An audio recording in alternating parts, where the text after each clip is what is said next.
This episode is brought to you by Amazon Prime. From streaming to shopping, Prime helps you get more out of your passions. So whether you're a fan of true crime or prefer a nail-biting novel from time to time, with services like Prime Video, Amazon Music, and fast free delivery, Prime makes it easy to get more out of whatever you're into or getting into. Visit Amazon.com/Prime to learn more. I'm 32, juggling family, working full-time, and earning a bachelor's degree. At University of Phoenix, I earn career-relevant skills with every 5-week course. Skills I can use now, not just after graduation. Earn skills in weeks, not years. Visit phoenix.edu.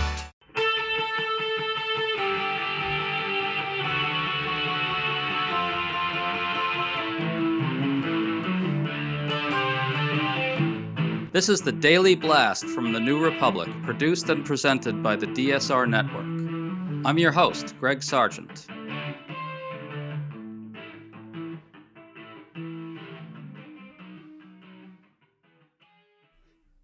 This week, Stephen Miller unleashed a long, crazed, angry, shrill rant about demonstrators in Washington, D.C. who are protesting President Trump's military occupation of the city.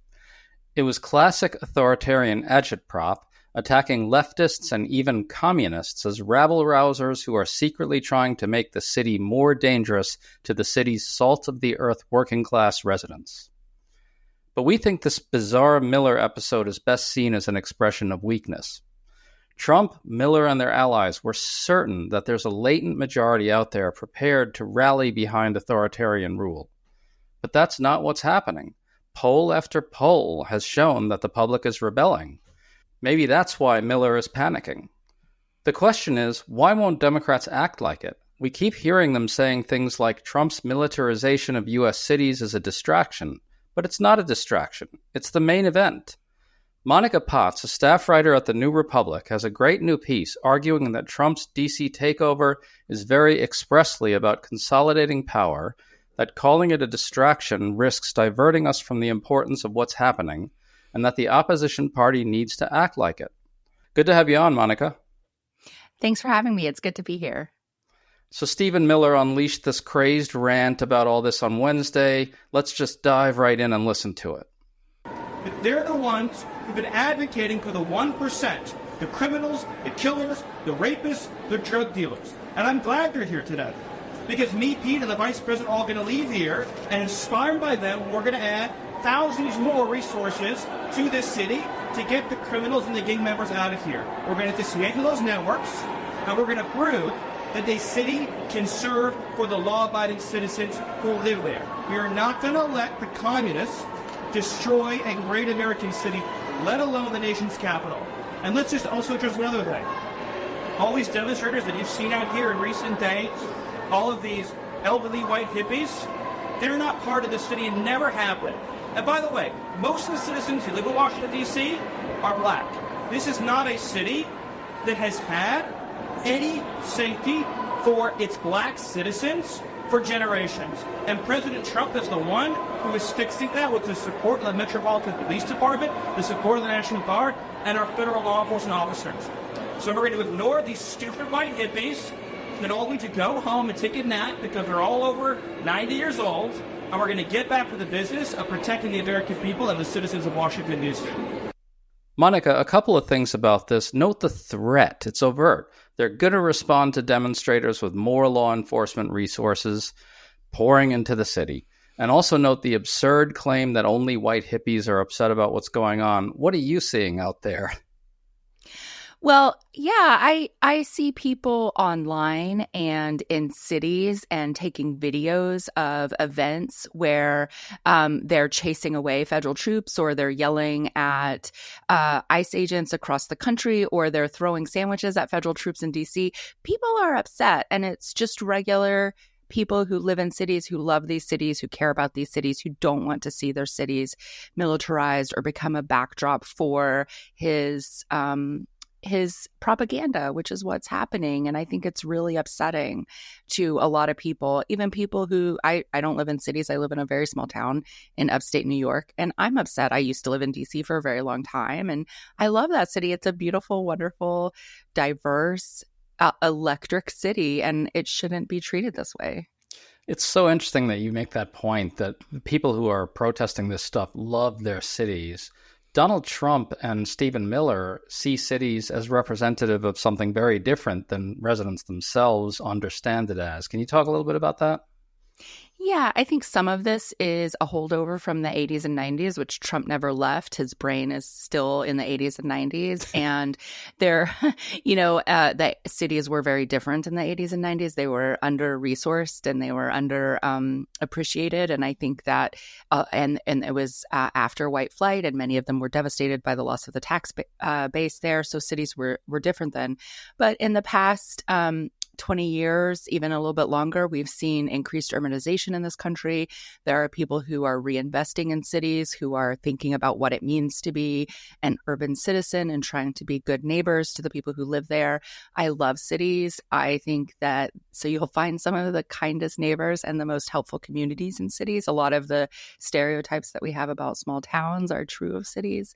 I just think that what we see is this is pandering to his rural and suburban base. There are people who live in small towns in this country who haven't been to a city in a long time, or they only travel to it very briefly. They see things that are unfamiliar to them. They see a lot of people walking around. They're scared of cities. They have racist stereotypes about who lives there and what happens there. And so for them, this might be something that they're cheering, is to see this kind of militarization of a city. And it's based on falsehoods. It's based on this idea of crime that isn't there and doesn't exist anymore. Miller also, in his crazed rant, suggested that blacks in D.C. will be with Trump on this, but we just got this new Washington Post poll of D.C. residents, and it found that 79% of them overall oppose Trump's takeover of the D.C. police and the dispatching of the National Guard. 80% of blacks and 67% of Hispanics are opposed as well. It sure doesn't sound like it's confined to white hippies, does it? No, not at all. And we've been hearing from communities of color, and especially things like the Black Lives Matter movement and related movements, that they want to think about public safety differently. They've been protesting the increased militarization of the urban police forces for several years now, and more than a decade now. And so, having troops on the street harassing people, smoking cigarettes on their own stoops, or arresting delivery drivers who are just trying to make a living, is not what people want in these cities. They want cities that are safe for them and their children, for sure, but they want to think about public safety in a more nuanced and a more community-minded way than modern policing allows for. And we've been hearing for that for 20 years. It's the dog days of summer, and that means it's still too hot and we're in the silly season of news. But to help you get through this time and bring you the news you need to know, we have a special offer at the DSR Network. Right now, using code DOGDAYS at the dsrnetwork.com/buy, you can get a DSR membership for 50% off. That means access to our Discord community, members-only sections of your favorite pods, and early access to episodes, all for half off. Sign up today using code DOGDAYS at the dsrnetwork.com/buy. This offer is only available for August, so act fast. Thank you for your support, and enjoy the show.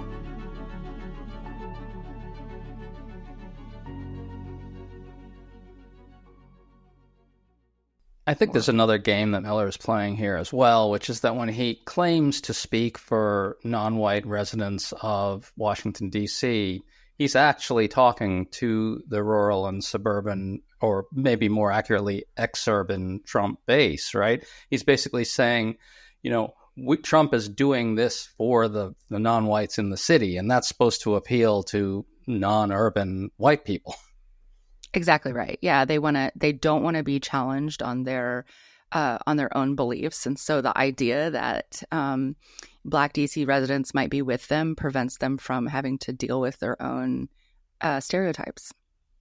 Right. There's another point to be made here, too. I think that Miller is banking on this idea that non-white working class people will automatically be with Trump on this. The game is he's sort of appealing to this idea. A lot of pundits sort of push this as well, that elite white liberals are out of touch with working class minorities, and that's the fuel of Trumpism, right? But there's like a lot of hubris here, I think. Trumpists think that because they made some inroads with those communities in 2024, that they can basically scream crime and they'll get those same voters to mindlessly be all for consolidating authoritarian power and dear leader Trump. But the election was about the cost of living, and Trump's win was incredibly narrow. There's like a panicky tone to Miller there, I think, also as well. I do think on some level that Miller and the more kind of overtly fascist people around Trump really thought that this was their moment. We see constantly Trump people telling credulous reporters things like, this is a fight Trump wants, this is a fight that Democrats can't take on. And I think that there is some genuine hubris there. What do you think about that? I think so. I think they may be sensing the backlash starting or coming, and it's very early in Trump's second term already. It's only, he's only been in office for 7 or 8 months, however long it's been now. It feels like a lifetime. And so, they may be running out of, they may be worried about running out of steam. They don't want to stop anytime soon. They don't want to change course anytime soon. So let's go through some more polling because it's still not getting enough attention. A recent Pew poll found that 56% of Americans are not confident in Trump's ability to effectively handle law enforcement in this country versus only 44% who are confident. A Reuters poll this week found that only 42% approve of Trump's handling of crime and only 43% approve of his handling of immigration, supposedly a strong issue.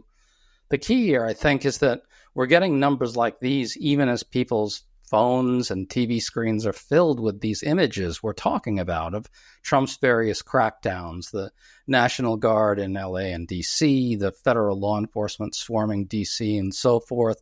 Those aren't the numbers of someone who's winning the argument. So let's talk about Dems here. Shouldn't polling like this be a bigger part of the conversation? And why don't Dems see an opening?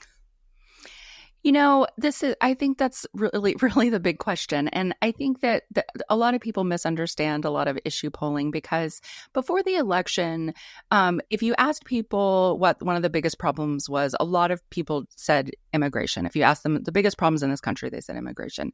And they thought Trump would be better able to handle immigration. And so you saw Democrats give a lot of ground on immigration. They had negotiated a bill that Trump pressured Republicans to not pass that would have enhanced border security and addressed some of the concerns that people say they have about immigration. But the truth is, when people don't think that deeply about immigration and what it means and what the policy should be, and so there's actually a lot of opportunity to lead on issues like that and on issues like quote unquote crime. You can say, we should make our communities safer, but what Trump is doing is not that. He's leading the military into cities where U.S. citizens are being stopped while they're trying to make deliveries or while they're just, hanging out with their friends on the sidewalk. Or you can say, we do need to deal with immigration, but we need to create a legal pathway for people who were brought here as children without being able to do anything about it because they were too young to make a decision. But what Trump wants to do is break families apart and send people to, foreign prisons and do something that American doesn't do, which is close its doors to people who want to work hard. You can make your own case and people may follow you. People may agree with you because when you dig down into the polling, people don't think that families should be ripped apart and they don't think that people should be sent to foreign prisons without being taken in front of a judge. And they don't think that tanks should be rolling through American streets. And so there's a way to frame issues and to attack what Trump is doing without kind of risking alienating the public, because public opinion is more nuanced than people give it credit for, and certainly more nuanced than people might know just by looking at the top lines from polling. Yeah, and these polls that I just cited before show opposition to having troops in the street fighting crime. It seems like there is an opportunity for Democrats. You wrote very well about this in your piece. You asked why Democrats aren't in the argument about this, and I think rightly pointed out that they're squandering a chance to focus the country on the main event. Can you talk about that a little? Yeah. I mean, where are they? Where are they denouncing these troops in Washington, D.C.? It's unprecedented, and it's arguably unconstitutional, and it's not something that people want to see. They don't want to see authoritarian behavior. They don't want a dictator. And Trump is acting like a dictator, and he praises authoritarians across the country. And that is a winning argument. You can point out the things that he's doing, that Trump is doing as president, that are like what dictators do in other countries. And they've been mostly silent. And I think it's partly because they're scared of seeming to be on the wrong side of crime, quote unquote crime. But that's not the point. Trump is not fighting crime. He doesn't care about the safety of citizens of city. He doesn't care about the safety of residents of DC. This is not what those troops are doing when they're roaming through Georgetown on a weeknight, which is a really nice neighborhood where people go shopping. It's not where anybody is being a victim of crime. Right. I think on some level, Democrats have just kind of decided that they can't persuade voters that Trump isn't actually interested in fighting crime, that he's using this as a pretext to consolidate power. It's a ready-made argument. They could connect it to Trump's kowtowing to Putin, which we're seeing on the international stage right now, and as you say, to his sucking up to international dictators. The through line's very clear, but it feels to me like Democrats are squandering an opportunity to make a big case on it. I think so, because the optics for Trump are really bad right now, and the longer it goes on, and the more people try to rally behind it, they're more behind opposition to it, the more they're going to look for opposition leaders. And so it's an opportunity to step up. And I think that's why you see a lot of people who maybe didn't think very highly of Gavin Newsom before, California Governor Gavin Newsom before recently.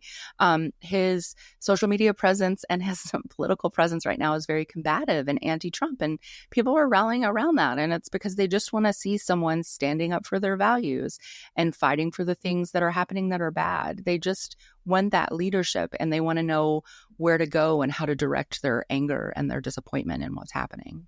The Newsom evolution is probably worth spending a moment on, because people might recall that he started out this year with Trump taking power sort of playing footsie with Trumpism. Like, he had clearly determined that the way to the White House in 2028 is to be a Democrat who understands the grievances of Trump supporters in some sense. And so he did, right-wing podcasting and stuff like that. But that really was a fiasco. And then events kind of forced Newsom's hand a little bit, the troop invasion of LA and so forth. But as you say, it was when he started to stand up aggressively to Trump and to stand for the people that he represents, that's when he got more popular. That's right. I do think it's worth the coalition that elected Trump in 2024 are not all the MAGA stalwarts, of whom there aren't that many, really. The true Trump fans just aren't that huge a part of the voting population in the United States. They're a minority overall. But I think it's worth understanding why it is that Trump won and what about him may have appealed to some people who would have voted for Biden in 2020, or who might have been convinced to not vote for Trump with the right argument, or maybe just wanted to give Trump a chance and didn't believe he would do the worst things that he said he was going to do. There are reasons to sort of explore that coalition and to think about how to maybe appeal to them. But I don't think there's any reason to be shy about standing up for the right thing and being on the right side of history, which is, I think, what we're talking about now, too. I want to close this out by talking about the role of the media in some of this. The New York Times had a big piece earlier this week about how Democrats are nervous that taking all this on might alienate their own voters who don't like crime. But the piece was remarkably credulous in that it simply assumed that voters will believe that Trump's deployment of the National Guard and takeover of the D.C. police is about fighting crime. The assumption is that voters can't make the simple leap to seeing Trump's talk about crime as a pretext. And so I think there's a really negative and toxic dynamic here when the media is credulous about Trump's ability to win arguments and treats arguments as, things that Trump is in control of, as they treat the crime argument, even when he's not. That persuades Democrats that they can't take it on. It's a toxic loop in a way. But, I don't see any way out of it. But man, the press is not helping here. Yeah, and I don't see any way out of it either. And I think it's really tough because, Trump says, I'm going to tackle crime in Washington, D.C., and he brings federal troops to Washington, D.C. And so that face level story becomes the first day story. And what we need is the ability to step back and say, wait a minute, what's really happening? And so you have this round of stories that are kind of fact checks about crime, which is that crime in the district is actually down historically, which is true. And you have arguments about whether that's true in every neighborhood, and people get sucked into talking about crime. And I think it takes a little bit more time and a little bit more energy. And in fairness to the press, I'm not sure that journalism at this moment has time and energy to really think about that. But you have to step back and say, well, what's really happening here? And I think that's the moment that we as journalists have to meet.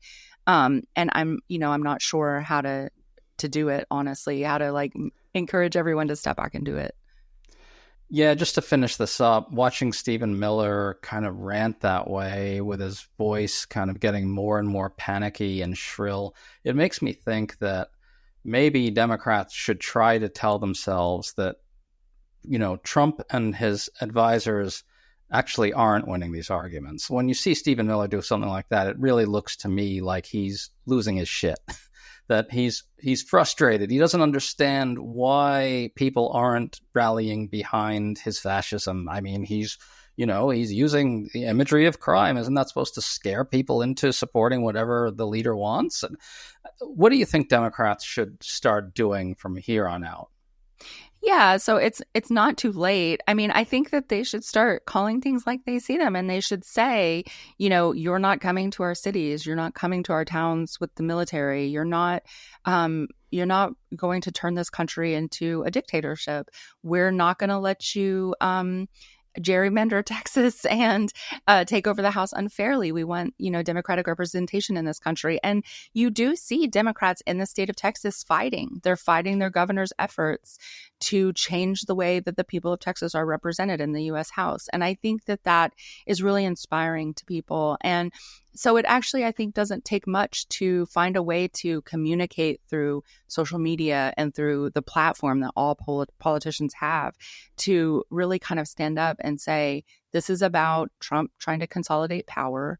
We remember January 6th. We remember when he thought he lied about the election.